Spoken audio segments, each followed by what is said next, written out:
Welcome friend in my YouTube channel Edujan plus. दोस्तों स्वागत है आपका अपना यूट्यूब चैनल एडुजन प्लस में। जैसे कि हम लोग जानते हैं कि हम लोग जो जीएस का पोर्शन है यानी कि जो जनरल स्टडी का पोर्शन है उसमें हम लोग कई सब्जेक्ट इस यूट्यूब चैनल में सीखने को मिलता है हमें, जिसमें से कुछ सब्जेक्ट आज के क्लास में हम जो पढ़ेंगे वो ज्योग्राफी का है, जिसका ऑलरेडी 2-3 वीडियो अपलोड हो चुका है। इस पर आपको इसमें देखना है कि जैसे ज्योग्राफी में मैं बताया था कि ज्योग्राफी को समझने के लिए आपको इसमें एस्ट्रोलॉजी माने कि एस्ट्रोनॉमी पढ़ना पड़ेगा। माने एस्ट्रोनॉमी का मतलब मैं बताया था कि ब्रह्मांड की उत्पत्ति कैसे हुआ, ब्रह्मांड बना कैसे, ब्रह्मांड का विकास कैसे हुआ। उसके बाद तो हम जैसे जैसे आप सिंपल समझिए ना, जब तक बाप नहीं होगा तो बेटा कहाँ से आएगा, तो बाप के बाद तो बेटा आएगा। तो सबसे पहले समझेंगे कि ब्रह्मांड बना कहाँ से। ब्रह्मांड में तो क्या है, हमारा पृथ्वी है। ब्रह्मांड का तो एक हिस्सा क्या है, हमारा पृथ्वी है। तो ब्रह्मांड यानी कि पृथ्वी बनने से पहले हम ब्रह्मांड की उत्पत्ति को समझेंगे, क्योंकि हम पृथ्वी पर क्या कर रहे हैं, रह रहे हैं। और पृथ्वी पर रह रहे हैं तो हमारा जिम्मेदारी क्या है कि पृथ्वी के बारे में कुछ सीखें, पृथ्वी के बारे में समझें। इसके लेकर मनुष्य ने जब से मनुष्य का जन्म हुआ, मनुष्य जब बढ़ा, ज्ञान मनुष्य में जब ज्ञान आया, मनुष्य धीरे धीरे सोशलाइज हुआ, मनुष्य के पास विज्ञान और प्रौद्योगिकी का जब मनुष्य के अंदर में विकास हुआ, जब मनुष्य में तकनीकी विकास हुआ, तो तकनीकी विकास होने के बाद से मनुष्य में जो है बहुत बड़ा परिवर्तन देखने को मिला। सबसे पहले जब मनुष्य देखा और मैंने पृथ्वी ऊपर की ओर जब देखा, आकाश की ओर देखा, तो उसमें हमेशा उसके दिमाग में प्रश्न बनता रहता है कि भाई ये क्या चमकता है ऊपर में, ये चमकाने वाला कौन है, कौन खुदा है जो चमका रहे हैं पूरे को। इस चीज को समझना एक रहस्यमय चीज रह गया, जो बाद में जाकर आप ऐसे कह सकते हैं कि 14वीं सेंचुरी के बाद यानी कि 14वीं सदी के बाद जो है से बड़े पैमाने पर हमारे पृथ्वी पर वैज्ञानिक खोज किए गए हैं, और उसी वैज्ञानिक खोज के माध्यम से हमें जो है से ब्रह्मांड के बारे में कुछ न कुछ जानकारी मिली है। जिसमें सबसे पहले हमारे ब्रह्मांड के बारे में रहस्य को समझने का कोशिश जो की है गैलीलियो साहब ने एक दूरबीन बनाया और दूरबीन कैसे करके देखे ऊपर आकाश में। जब आकाश में देखे तो उनको देखा कि भाई बहुत सारे तारे हैं, बड़े बड़े पिंड हैं, सब घूम रहे हैं, कब डांस कर रहे हैं। उससे पहले मनुष्य को इतना पता था कि पृथ्वी में कुछ है ही नहीं, ना पृथ्वी घूमता है ना नाचता है। उसी समय से एस्ट्रोनॉमी यानी कि एस्ट्रोनॉमी नाम का सब्जेक्ट, जिसको कॉस्मोलॉजी कहते हैं, कॉस्मोलॉजी का विकास हो गया। और जब कॉस्मोलॉजी का विकास हो गया तो मनुष्य के अंदर में दिन प्रतिदिन जैसे जैसे मनुष्य सीखना शुरू किया, जैसे जैसे मनुष्य सीखना शुरू किया, उसी समय से मनुष्य में ये एक भावनाएं, एक जिज्ञासा, एक इंटरेस्ट क्रिएट होना शुरू हो गया कि भाई ये चीज बना कैसे, ब्रह्मांड में कैसे बना। लेकिन आपको एक चीज और समझना पड़ेगा कि ब्रह्मांड की जो रहस्य है, मनुष्य को लगता है कि सीखने में या समझने में अभी काफी और लंबा समय लगेगा, क्योंकि ब्रह्मांड को समझना इतना आसान नहीं है कि ब्रह्मांड की रहस्य को हम तुरंत में जाकर एक बार सीख लें। लेकिन अभी तक जो हमारा तकनीक विकास हुआ है, जितना मनुष्य का दिमाग बढ़ गया है, छोटा सा दिमाग जो इतना बढ़ गया है, उसके आधार पर आप कह सकते हैं कि मनुष्य ने अपने तकनीक के प्रयोग करके ब्रह्मांड के बहुत हद तक मैंने बहुत सारी चीजों की जानकारी, इन्फॉर्मेशन अभी तक कुछ प्राप्त किया है। कैसे प्राप्त किया, तो उसके लिए हमारा एक ही जो चीज है, शस्त्र है, जिसको हम लोग कहते हैं दूरबीन यानी कि टेलीस्कोप के माध्यम से उसका हम लोग माने कि टेलीस्कोप के माध्यम से उसको इमेज को देखकर यानी कि ब्रह्मांड के इमेज को हमने देखा है, उसको हम लोग कंप्यूटराइज तरीके से पता किया है कि क्या क्या हमारे ब्रह्मांड में है, और ब्रह्मांड की उसकी विकास कैसे हो रहा है, ब्रह्मांड कैसे फैल रहा है, उसकी जानकारी हमें टेलीस्कोप से मिला है। आज तो काफी मॉडर्न टाइम हो गया, हमारा टेक्नोलॉजी काफी आगे बढ़ गया है, नैनो टेक्नोलॉजी तक विकास हो गया है, जिसमें से टेलीस्कोप में एक रेडियो टेलीस्कोप होता है, जिसका भी नासा के द्वारा लॉन्च किया गया सैटेलाइट के माध्यम से। और जब नासा ने रेडियो टेलीस्कोप को सैटेलाइट के माध्यम से लॉन्च किया, तो उसके थ्रू भी हमें जो है से ब्रह्मांड का इमेज अभी प्राप्त हो रहा है, और हमें ब्रह्मांड की जानकारी, ब्रह्मांड का ज्ञान जो है से दिन प्रतिदिन कुछ न कुछ नया इंप्रूवमेंट हमारे दिमाग में हो रहा है। तो सबसे पहले ब्रह्मांड के बारे में हम लोग समझते हैं। जैसे ब्रह्मांड के बारे में मैं आपको बताया था, पहले ही बता दिया था कि ब्रह्मांड के बारे में जैसे जो है ब्रह्मांड के बारे में कहा जाता है कि ब्रह्मांड एक छोटी सी पॉइंट से बना हुआ है, छोटा सा माने कि बिंद माने कि पॉइंट माने बिंदु से बना हुआ है। वो बिंदु था क्या, तो जैसे मैं बिग बैंग थ्योरी में बताया था, एक बिंदु जो था उसी बिंदु की डेंसिटी काफी थी, काफी घनत्व हो गया था, और उसी बिंदु में सभी प्रकार के एनर्जी जो था वो स्टोर था, एनर्जी स्टोर था, और उसी में मैटर से स्टोर थे। अचानक से किसी कारणवश उस बिंदु का ब्लास्ट हो गया, और ब्लास्ट होने से वहीं पर बहुत सारे मैटर बिखर गए, माने बहुत सारे मैटर बिखर गया। ये मैटर जो बिखरा वो मैटर सिंपल नहीं थे, यानी कि और मैटर सिमिलर तरीके से, एक रूप तरीके से पूरे ब्रह्मांड में नहीं फैला। ये जो मैटर फैला कहीं पर ज्यादा कहीं पर कम, जैसे एक पत्थर को जोर से पटको पटकोगे तो कोई छिट माने कि कोई भी टुकड़ा इधर जाएगा, कोई भी टुकड़ा उधर जाएगा, कुछ उधर जाएगा, कहीं पर ज़्यादा जमा हो जाएगा। तो इस प्रकार से ब्रह्मांड में भी जब कोई चीज़ ब्लास्ट किया तो ब्लास्ट करने से जो उसके टुकड़े थे जहाँ तहाँ खंडित हो गया, और जैसे जहाँ तहाँ खंडित हो गया तो कहीं पर कण डस्ट पार्टिकल्स बहुत ज़्यादा मात्रा में रह गया, कहीं पर कुछ कम मात्रा में रहा। अब यही डस्ट पार्टिकल्स कहीं कम मात्रा में कहीं ज़्यादा मात्रा में रहेगा, तो जहाँ पर डस्ट पार्टिकल ज़्यादा होगा तो न्यूटन के ग्रेविटेशन का रूल फॉलो होगा। अब न्यूटन जी का है कि दो वस्तु है, सपोज करो कि एक वस्तु ये है और एक हैवी वस्तु ये है। अब दो वस्तु को आपस में रखेंगे तो हैवी वाला वस्तु क्या करेगा, छोटे वस्तु को खींचेगा, इसी को तो बोलते हैं ग्रेविटेशन, इसको कहते हैं गुरुत्वाकर्षण। उसी प्रकार से जब ब्रह्मांड में जब ये डस्ट पार्टिकल बिखरने लगा तो जहाँ पर डस्ट पार्टिकल डेंसिटी ज़्यादा था और जहाँ पर कम था, तो जब कम वाला जो पार्टिकल्स है ये अधिक वाले की तरफ आकर्षित होने लगा, और ये सब पार्टिकल्स आकर्षित जब होने लगा तो एक बिंदु पर आकर चिपक गया, और चिपक गया तो इसकी डेंसिटी बढ़ने लगी। अब डेंसिटी बढ़ने लगी तो जैसा मैं बताया कि ब्रह्मांड में जो और भी पार्टिकल्स है ये डार्क मैटर के साथ साथ कुछ मॉलिक्यूल्स है यानी कुछ एटम्स है, उसमें हाइड्रोजन एटम्स है। ये हाइड्रोजन एटम जैसे जैसे डस्ट पार्टिकल्स आपस में जाकर कोलाइड्स करके जब आपस में एक बिंदु पर जाकर संगठित हो गया तो उसकी डेंसिटी बढ़ने लगी, उसकी घनत्व बढ़ने लगा, और जैसे किसी भी चीज़ का डेंसिटी बढ़ेगा तो उसका तापमान क्या होता है, बढ़ता है। अब यह तापमान बढ़ने लगा, जैसे तापमान बढ़ेगा तो आसपास के जो भी हाइड्रोजन हीलियम मॉलिक्यूल्स है सब चुंबक की तरह का चिपक गया, और जैसे ये हाइड्रोजन मॉलिक्यूल्स आकर चिपक गया तो ये दोनों आपस में आकर रिएक्शन करने लगा, और इसी को बोलते हैं नाभिकीय संलयन अभिक्रिया। तो हाइड्रोजन क्या किया, रिएक्शन कर दिया और हीलियम न्यूक्लियस का आविष्कार किया। फिर जब हीलियम आविष्कार किया माने हीलियम मॉलिक्यूल्स का जब निर्माण किया, फॉर्मेशन किया, तो बड़े अमाउंट में लार्ज अमाउंट में ये हीट जनरेट किया, और जब धीरे धीरे हीट इसके सरफेस पर आ गया तो ये नाचने लगा और उसके आउटवर्ड फोर्स लगने लगे। अब ये आउटवर्ड फोर्स हो गया तो एक ऐसा समय आया कि पूरा ये लाल होकर पूरे हीट के कारण पूरा लाल होकर आग का गोला बन गया। जैसे ये लाल होकर आग का गोला बन गया तो इस प्रकार के पोजीशन को, इस मैटर के पोजीशन को हम लोग रेड जॉन कहते हैं। तो ये समस्या केवल ब्रह्मांड में एक जगह नहीं हुआ, ब्रह्मांड में कई जगह पे ऐसे ऐसे समस्याएं हुई, और ऐसे ऐसे फॉर्मेशन, ऐसे ऐसे सभी डस्ट पार्टिकल जहाँ पर ज़्यादा चीज़ कुछ है, कुछ कम चीज़ है, तो ज़्यादा वाला पर सब क्या हुआ, कम वाला लुबुत गया, ज़्यादा पर कम वाला आ गया, क्योंकि ज़्यादा वाला के पास क्या है, मैन पावर है, फोर्स है। तो ज़्यादा वाला पर कम वाला के भारी पड़ेगा कि भारी कौन पड़ेगा, ज़्यादा वाला पड़ेगा। तो ज़्यादा वाला क्या करेगा, कम वाले को खींचना शुरू कर दिया, तो कम वाले को सब खींच दिया तो फिर एकत्रित हो गया। ऐसे चीज़ें, ऐसी घटनाएं ब्रह्मांड में हर कई बिंदुओं पर होने लगा, कई जगहों पर होने लगा, और जब कई जगह पर होने लगा तो इसी से स्टार्स बने।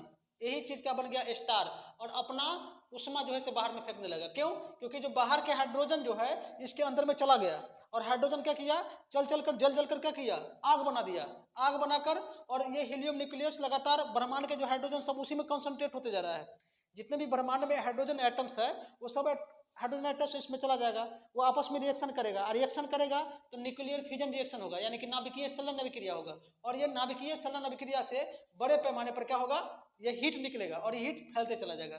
जब हीट फैलते चला जाएगा और एक ऐसा समय होगा कि जब इसके न्यूक्लियस का ये नाभिक का जो हाइड्रोजन खत्म हो जाएगा तो पूरे आग का गोला बन जाएगा, खूब जलेगा, वो खूब जलेगा। जब आग का गोला बन जाएगा और जब हाइड्रोजन खत्म होगा तो वो रेड जियांट हो जाएगा, लाल दिखेगा, और लाल दिखेगा तो पूरे जगह पूरा ब्लास्ट कर जाएगा, पूरे एकदम जोर से जाकर ये ब्लास्ट करेगा।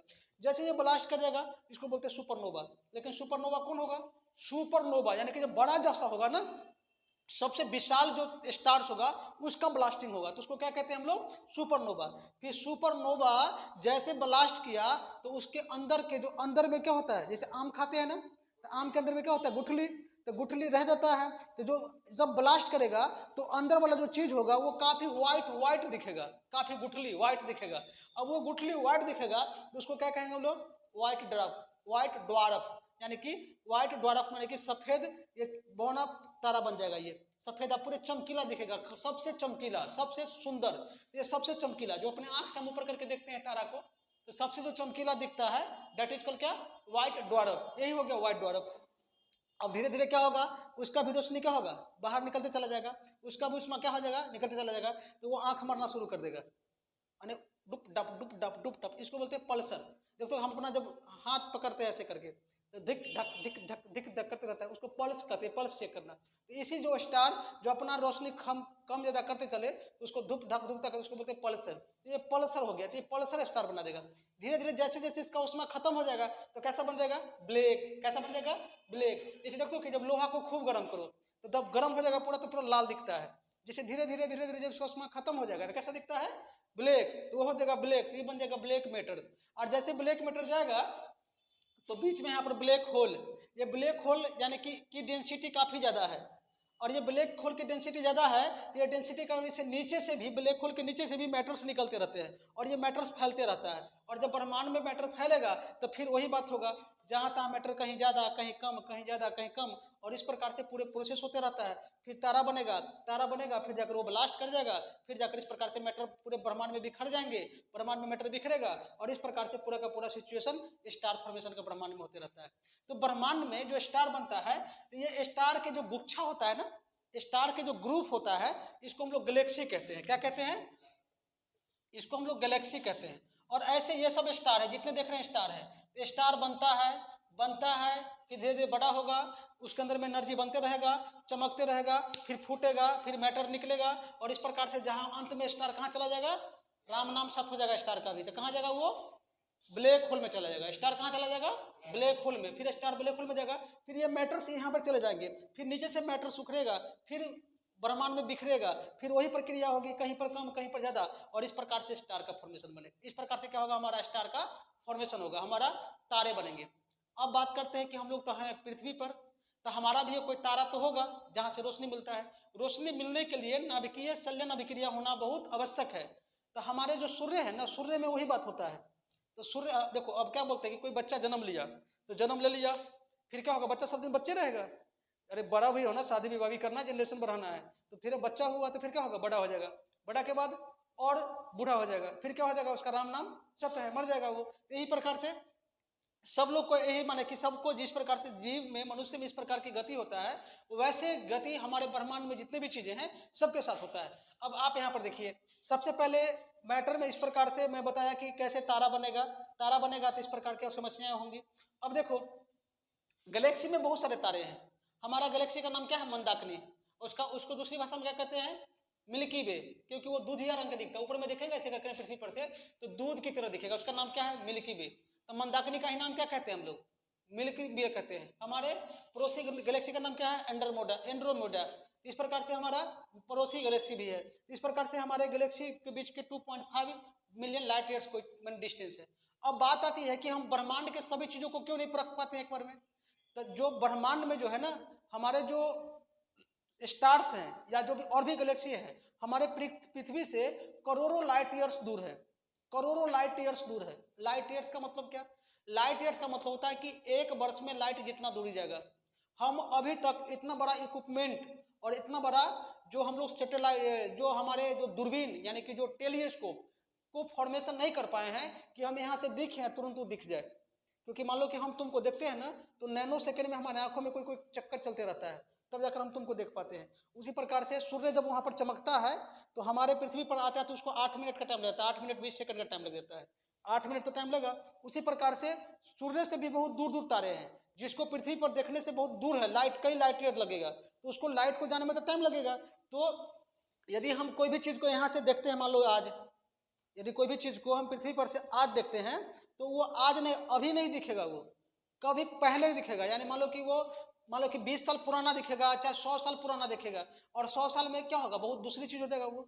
जैसे मान लेते हैं कि ब्रह्मांड में कोई भी चीज़ को देखते हैं तो ब्रह्मांड में जो भी चीज़ है बहुत दूर पर है ना, तो उसको अभी देखेंगे तो तुरंत नहीं दिखेगा उस सिस्टम में, वो सिस्टम में कई साल पुराना दिखेगा। तो पुराने चीज़ों को अभी देखेंगे तो फिर अभी वर्तमान से उसके साथ कंपेयर नहीं कर सकते हम। यही समस्या होता है देखने वाला चीज़ों में। इसलिए ब्रह्मांड के रहस्य को हमारे वैज्ञानिक अभी पूरे तरीके से अच्छी तरह समझ नहीं पाए हैं। अभी तक इस पर क्या चल रहा है, खोज चल रहा है। अब जैसे कि आपको समझाया कि हमारा सूर्य है, तो सूर्य भी क्या है, एक प्रकार का स्टार है। क्या है, स्टार है। तो हमारा सूर्य कैसा है, बच्चा है कि बूढ़ा है कि जवान है, तो हमारा सूर्य जवान है। क्या है, जवान है।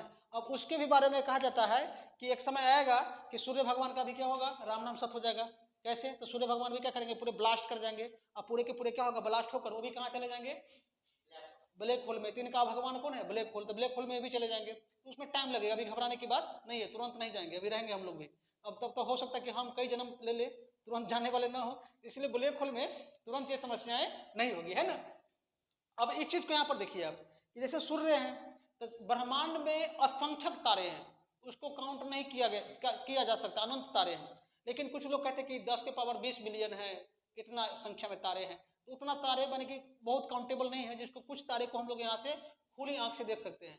अपने पृथ्वी पर से जो तारे ऐसे करके हम आकाश में देखते हैं, वो तारे जो सबसे हमारे नजदीक दिखता है वो सूर्य भगवान, जिसका हिस्सा हमारा सोलर सिस्टम है, जिसमें वर्तमान समय में 9 ग्रह, ऐसे अभी वर्तमान में 8 ग्रह दे दिया है, 8 ग्रह है। तो क्या आपको सोलर सिस्टम में 8 ही ग्रह है?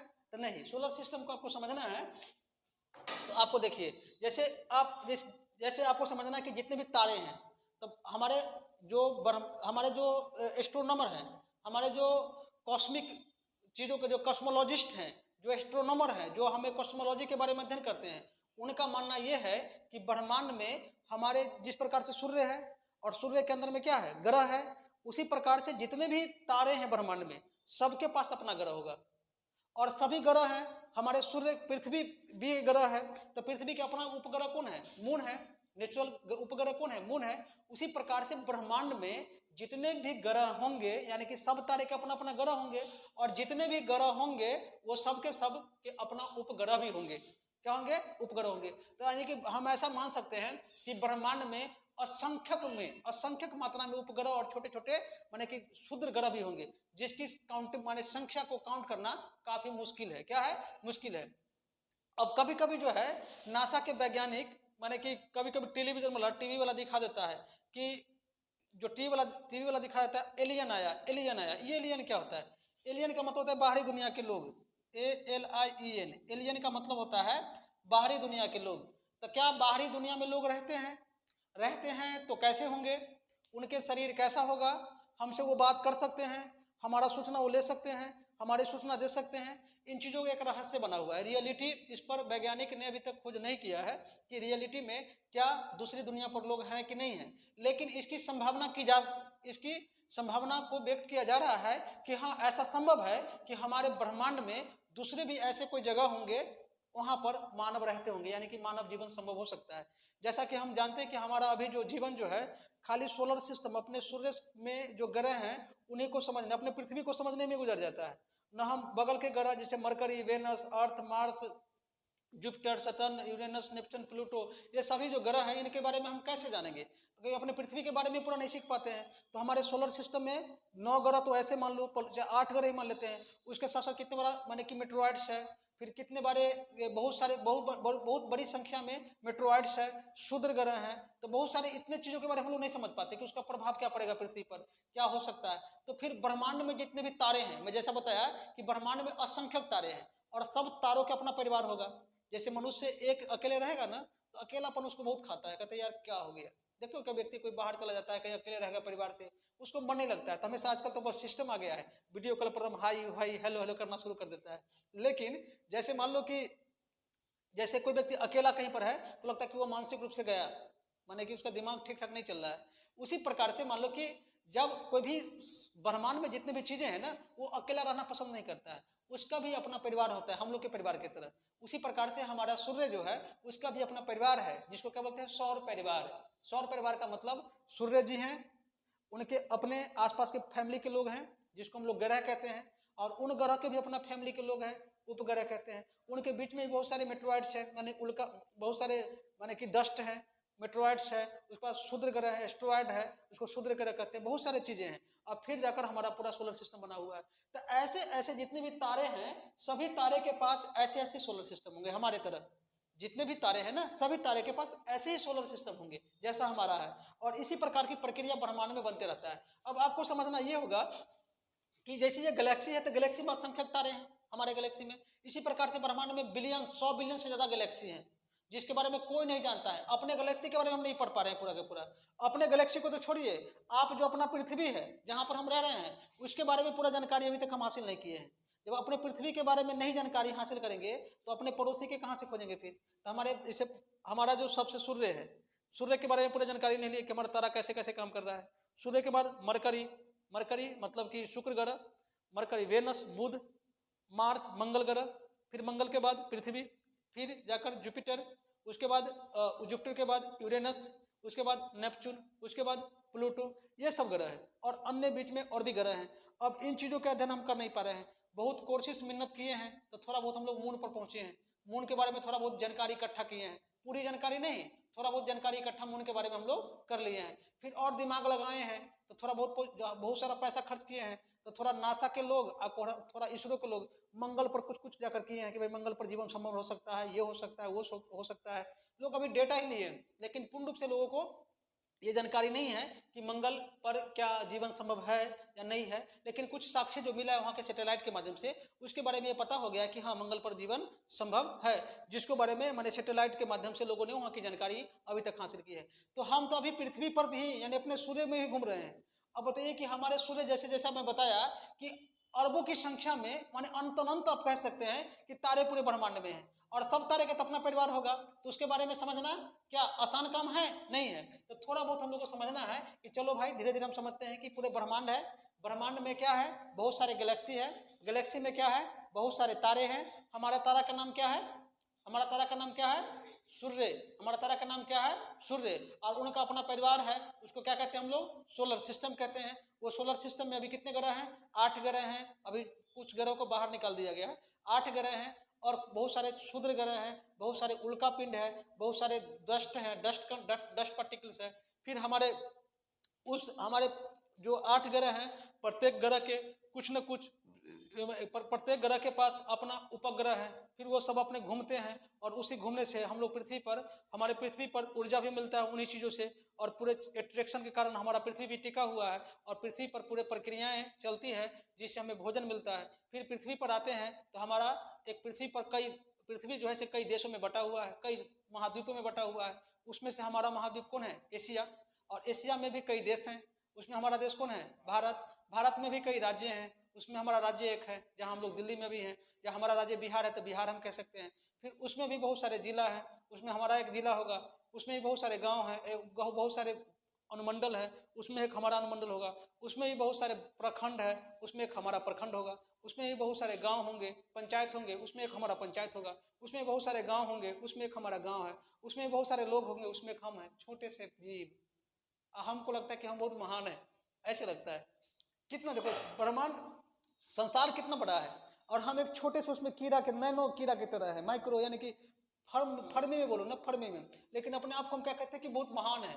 लेकिन हम ये छोटे जरूर हैं, लेकिन ये जो है ना, ये खोपड़ी, ये बहुत महान है। ये बहुत सारी चीज़ों को अपने आप कलेक्ट करके रख लेता है कि चलो भाई ये चीज़ ले लो, ये चीज़ ले लो, और इस प्रकार से हमारे दिमाग में बहुत सारी चीज़ें आ जाती हैं। तो आपको समझ में आया कि किस प्रकार से बनता है। अब देखते हैं, आपको याद रखना है कि ब्रह्मांड में बहुत सारे तारे हैं और वो तारे में हमारा तारा कौन है? सूर्य।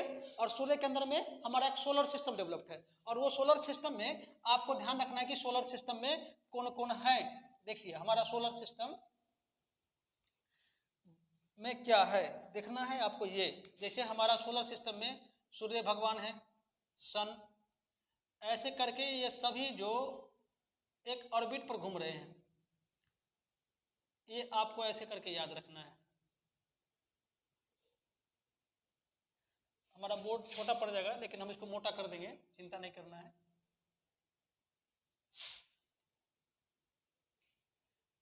देखिए जगह पूरा 1 2 3 4 5 6 7 8 ऐसे करके हम मान लेते हैं। मान लीजिए एक ये ग्रह होगा, एक यहाँ पर होगा, एक यहाँ पर होगा, एक यहाँ पर होगा, एक यहाँ पर होगा, एक यहाँ पर होगा, एक यहाँ पर होगा, एक मान लीजिए यहाँ पर होगा। इस प्रकार से हमारा ग्रह, इसको बोलते हैं हम लोग mercury.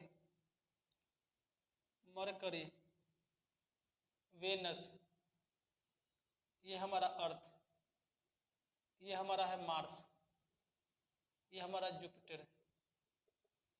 Mercury, Venus, Earth, Mars, Jupiter, Uranus, Neptune, Pluto, ये हमारा एक पूरा का पूरा। अब देखिए यहाँ पर जैसे 1 2 3 4 5 6 7 8 ऐसे प्लूटो को बाहर निकाल दिया गया है, तब पर भी मैं लिख दिया हूँ कि ये हमारा पूरा का पूरा सोलर सिस्टम है। अब देखिए सन के ये बीच में गैप दिख रहा है। एक ने बोडो थेसिस रूल दिया था, बोडो साहब ने बताया कि ब्रह्मांड में खासकर हमारे सोलर सिस्टम में जितने भी ग्रह है ना, सभी ग्रह का दूरी सूर्य से एक दूसरे का दुगुना है। जैसे यहाँ की दूरी जो होगा, इसकी दूरी यहाँ से दुगुना हो जाएगा, यानी कि यहाँ से दुगुना करेंगे तो इसकी दूरी आ जाएगा, फिर इसके दुगुना करेंगे तो इसकी दूरी आ जाएगा, तो सभी की दूरी एक दूसरे के दुगुना है। बोर्डो थीसिस रूल में ये बात लिखा गया। अब ये चीजें हैं, और सभी जो ग्रह हैं ये इनके पास दो प्लेनेटरी मोशन है, उसको बोलते हैं प्लेनेटरी मोशन, जिसको केपलर ने प्लेनेटरी मोशन के बारे में अपना एक्सप्लेनेशन दिया था, जिसको केपलर ने अर्थ के रेवोल्यूशन के बारे में बताया। तो जैसे मान लीजिए एक ये हमारा अर्थ का मॉडल है, और ये अर्थ के मॉडल में ये हमारा सूर्य भगवान है। तो मान लीजिए सूर्य का पोजीशन को यहाँ पर स्थित है। अब ये सूर्य के पोजीशन स्थिर है, तो ये हमारे धरती माता रुकी हुई नहीं है, ये चल रही है ऐसे करके, चलो भाई तुम भी चलो ऐसे ऐसे करके। और सन भी रुके हुए हैं, लेकिन सन भी अपने आप में रुके हुए नहीं है। सन मतलब मैं बताया था कि स्टार है, और स्टार जो है से अपना गैलेक्सी के चक्कर लगाता है। किसके? गैलेक्सी के चक्कर लगाता है, और गैलेक्सी के चक्कर लगाएगा वो, और गैलेक्सी के चक्कर सन लगाएगा, और सन के साथ जितने भी परिवार उनके साथ जुड़ा हुआ है सोलर सिस्टम, जैसे मैं 9 ग्रह बताया, ये सब उनके साथ साथ घूमता है। और इनमें क्या होता है कि इनके साथ ये बड़ा घूमता है। अब बात आती है आपको समझ में, ये बात बहुत समझने योग्य है कि एक सूर्य है और इतने ग्रह, और इसके बीच बीच में ये बहुत सारे डस्ट पार्टिकल्स है, ये बहुत सारे डस्ट पार्टिकल्स है, ये बहुत सारे डस्ट है, बहुत सारे आयनिक माने कि बहुत सारे एटम्स है, जिसमें हाइड्रोजन और हीलियम हम लोग कह सकते हैं। तो हाइड्रोजन हीलियम यहाँ भी है, बहुत सारे डस्ट पार्टिकल्स के गैप में है, और बहुत सारे हाइड्रोजन हीलियम है। तो ये होता क्या है कि जो ये डस्ट पार्टिकल्स है ना, ये सूर्य के बाहर में भी ये डस्ट पार्टिकल्स अनइक्वली डिस्ट्रीब्यूटेड है, माने कहीं पर ज़्यादा कहीं पर कम। अब इससे क्या होता है कि जब ये, जैसे मैं बताया था कि जब ये डस्ट पार्टिकल जहाँ तक होगा, ये डस्ट पार्टिकल्स क्या करेगा, आपस में खींचेगा और खींच कर एक पिंड बना देगा। जब पिंड की डेंसिटी ज़्यादा हो जाएगा तो ये ठोस हो जाएगा, और जाकर फिर ये सूर्य के ग्रेविटेशन के अंदर में आ जाएगा, और सूर्य के ग्रेविटेशन के अंदर में भी चक्कर लगाना शुरू करेगा। इसको बोलते हैं क्षुद्र ग्रह। उसी प्रकार से कभी कभी छोटे पिंड भी बन जाते हैं। ये छोटे पिंड जब सूर्य के या किसी ग्रह के, मान लीजिए ये ग्रह और सूर्य के बीच में बन गया, तो जब ये सूर्य के माने कि सूर्य के नजदीक है तो ये सूर्य की तरफ अट्रैक्टिव होगा, लेकिन जैसे ये सूर्य के ग्रेविटेशनल फील्ड से बाहर आ जाएगा तो जाकर इससे टकरा जाएगा, जिसको हम लोग उल्का पिंड कहते हैं। कभी कभी जो होता है ना, तारा गिरना देखते कहते हैं कि तारा गिर गया, तारा गिर गया, तो तारा नहीं गिरता है, कि इसके बीच में भी हो है ना बहुत सारे डस्ट पार्टिकल्स है, और वो डस्ट पार्टिकल्स के बीच में आपस में रिएक्शन करके वो बहुत सारे सैटेलाइट माने कि बहुत सारे छोटे पार्टिकल्स बनाते हैं, डस्ट पार्टिकल्स। या उल्का पिंड बड़ा भी हो सकता है, तो वो उल्का पिंड बनाते हैं। जो उल्का पिंड जैसे किसी भी प्लेनेट के ग्रेविटेशनल फील्ड से जैसे दूर होगा, तो वहां से गिर कर दूसरे पिंड पर चला जाएगा। हमारे पृथ्वी पर भी बहुत सारे उल्का पिंड गिरे हैं, बहुत सारे उल्का पिंड गिरे हैं, जिसको लोग खोजते हैं। उल्का पिंड बहुत महत्वपूर्ण होता है, क्योंकि इसमें बहुत सारे मेटल्स होते हैं, बहुत सारे कीमती मेटल्स उसमें उल्का पिंड में पाए जाते हैं। तो छोटे पिंड भी गिर सकते हैं, बड़े पिंड भी गिरते हैं। यदि कोई बड़ा पिंड यदि पृथ्वी के अंदर से टकरा गया तो पृथ्वी का फिर विनाश है। लेकिन जब भी टकराएगा, तो जैसे मान लो कि क्योंकि टकराने का संभावना कम होता है, क्योंकि वजह होता है कि बीच में कोई उल्का पिंड बनेगा। ये ग्रह जो है, ये ग्रह के बीच में अपना अट्रैक्शन होता है, जब अट्रैक्शन से दूर होगा तब जाकर ये चीजें बाहर होती है। अब आपको समझना ये है, ये सूर्य है और इतना ग्रह है, तो सूर्य सबको खींच कर कैसे रखा है? सूर्य का जो सूर्य पिंड जो है ना, हमारे पृथ्वी से कई गुना बड़ा है, हमारे सूर्य पृथ्वी से कई गुना बड़ा है, जितने भी ग्रह है सबसे कई गुना बड़ा है। जैसे मान लो कि हम देखते हैं सूर्य को यहाँ से दुख लेते हैं, सूर्य हमारे पृथ्वी से 15 करोड़ किलोमीटर दूर है, तब पर भी उसको हम साफ साफ दिख लेते हैं, कितना चमकता हुआ सूर्य। और पूरे इतना उतना दूर है तब पर भी पूरे पानी को गर्म कर देता है, हमारे शरीर के खून को भी गर्म कर देता है कभी कभी गुस्सा से, जब पूरा आता है तो लू भी मार देता है। इतना दूर चीज को हम कैसे देख लेते हैं? ये जो सूर्य जो है ना, सभी ग्रह से दूर है, और अधिक बड़ा होने के कारण जितने भी ग्रह हैं ये सभी को अपनी एकदम खींच कर रखा हुआ है, और फिर इसके चारों तरफ सब अपना चक्कर काट रहा है। क्या कर रहा है? चक्कर काट रहा है। तो ये होता है रेवोल्यूशनरी मोशन। सबके पास अपना रेवोल्यूशन मोशन है, उसमें भी अर्थ के अपने रेवोल्यूशन मोशन है। अब मान लीजिए कि जो ग्रह है, तो सब ग्रह एक सीध में नहीं घूमता है, कि कोई क्या पोजीशन यहाँ पर होगा तो कोई का यहाँ, कोई का यहाँ, कोई का यहाँ, कोई का यहाँ, कोई का यहाँ पर हो सकता है, कोई का यहाँ पर हो सकता है, सबका पोजीशन अलग अलग हो सकता है। वजह क्या है कि कोई ग्रह से काफी स्पीड घूमता है, कोई ग्रह काफी स्पीड घूमता है, किसी की गति धीमी है, किसी की गति ज्यादा है। अभी जिस समय में मान लीजिए कि ये हमारा पृथ्वी है, पृथ्वी के सामने यदि कोई ग्रह आ गया एक सीध में, तो उस समय में सूर्य का रोशनी जो है पृथ्वी पर पड़ेगा ही नहीं वहां पर दिन होगा ना रात, मुश्किल हो जाता है। उस समय में पूरे के पूरे जो सूर्य जो है, सूर्य की रोशनी क्या करता है, वो अर्थ माने कि जो ग्रह है वो ढक देता है। वो कभी कभी हम लोग और भी जानेंगे। जैसे ये मान लीजिए पृथ्वी हमारा है, तो पृथ्वी के एक कक्षा है, ये कक्ष में एक चंद्रमा घूमती है, और ये जब चंद्रमा घूमती है तो कभी कभी क्या होता है, ये चंद्रमा जब ये पोजीशन पर आ जाएगा तो क्या होगा, पृथ्वी को भी ये ढक सकता है। तो ऐसे चीजें हमारे सोलर सिस्टम में हैं। और सोलर सिस्टम में बहुत सारे पिंड्स हैं। हमारा सोलर सिस्टम में खाली 9 ही चीज नहीं है, 9 ग्रह और सूर्य ही नहीं है, बल्कि इनके साथ साथ बहुत सारे और भी पिंड हैं जो एक छोटा सा कण के रूप में, एक छोटा सा मैटर के रूप में बना हुआ है। लेकिन उनका माने उन पर कोई जीवन की संभावना नहीं है, और संभावना नहीं होने की वजह से कि वहाँ पर एटमॉस्फेयर नहीं हो सकता है, कार्बन से नहीं हो सकता है। लेकिन हम अभी जो रह रहे हैं वो पृथ्वी पर रह रहे हैं, जो सन से तीसरे पोजीशन के जो अर्थ माने की पोजीशन के ये हमारा अर्थ है, और ये अर्थ के अपने गति हैं वो, और ये सभी प्लेनेट की गति हैं, जो गति किसी का ज़्यादा है किसी का कम है। और हमारा अर्थ एक ऐसा प्लेनेट हमारे सोलर सिस्टम में है, जो सोलर सिस्टम हमारे मनुष्य के जीवन के लिए जो भी चीज़ें हमारे होना चाहिए था, जो भी कंडीशन होना चाहिए, वो सभी कंडीशन को फुलफिल करता है। इसीलिए अर्थ जो है से एक जीवन को देने में बहुत महत्वपूर्ण भूमिका निभाता है। इसीलिए हम लोग जो है कल पहले देखेंगे कि हमारा अर्थ किस प्रकार से, हमारा अर्थ पर ये जीवन संभव हुआ है, और अर्थ में क्या क्या प्रॉपर्टीज है, और अर्थ में कैसे भी अर्थ के किसी भी पोजीशन पर हम कोई चीज़ निकालते हैं। तो आपको ये चीज़ समझना होगा आपको कि ऐसे ऐसे सोलर सिस्टम जो हमारा, जिस प्रकार से सोलर सिस्टम में सन है, कई ग्रह हैं, कई क्षुद्र ग्रह हैं, कई डस्ट हैं, और कई उल्का पिंड है, छोटे छोटे मेटेरॉइड्स बने हुए हैं। ऐसे ऐसे ग्रह असंख्यक मात्रा में हमारे क्या है ब्रह्मांड में, क्योंकि ब्रह्मांड में कई तारे हैं। इसमें से एक तारा हमारा कौन है, सूर्य। तो सूर्य में जब इतना बड़ा चीज हो सकता है तो बोलते हैं कि ब्रह्मांड में असंख्यक तारे हैं, उन सभी तारों के साथ इसी प्रकार के पोजीशन होंगे। इसीलिए हमारे जो वैज्ञानिक कहते हैं कि कहीं भी और भी जगह ऐसे और भी सूर्य ऐसा होगा जिस सूर्य पर भी इसी प्रकार के परिवार होंगे, और वहाँ भी कहीं मनुष्य होंगे। लेकिन हम अभी तक वहाँ तक पहुँच नहीं पाए, क्योंकि हमारी पहुँच अभी यहीं पर है, बगल वाले पड़ोसी के यहाँ भी नहीं गए हैं सही से। इन पड़ोसी के बारे में भी जानकारी नहीं है, ये पड़ोसी के बारे में जानकारी नहीं है, इन पड़ोसी के बारे में जानकारी नहीं है। तो इनके बाहर की चीज को कहाँ तक जान पाएंगे, अभी मुश्किल है। और उतना जानते जानते मनुष्य का कितना जन्म हो जाता है, क्योंकि मनुष्य का जीवन भी एक डेफिनिट टाइम काल के लिए होता है। तो उतना अध्ययन करते करते, जैसे हम सही से कोई चीज को समझते हैं 30 साल हो जाता है, और मुंह कान का दाढ़ी मुंह सब पक जाता है।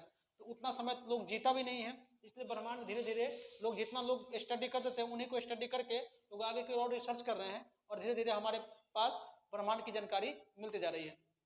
तो कल के क्लास में हम लोग अर्थ के बारे में, क्योंकि हम लोग पूरे चीज का अध्ययन करना संभव नहीं है, इसीलिए हम लोग विशेष रूप से अर्थ का जो इन्फॉर्मेशन है, उस अर्थ के इन्फॉर्मेशन के बारे में डिटेल रूप से हम लोग अर्थ में कैसे क्या होता है, अर्थ में कैसे क्लाइमेट होता है, अर्थ के अंदर का स्ट्रक्चर क्या है, बाहर का स्ट्रक्चर क्या है, क्या होगा, हमारा वायुमंडल कैसा है, हमारा जलमंडल कैसा है, इन चीज़ों के बारे में धीरे धीरे एक एक करके अगली क्लास में हम लोग सीखने की कोशिश करेंगे।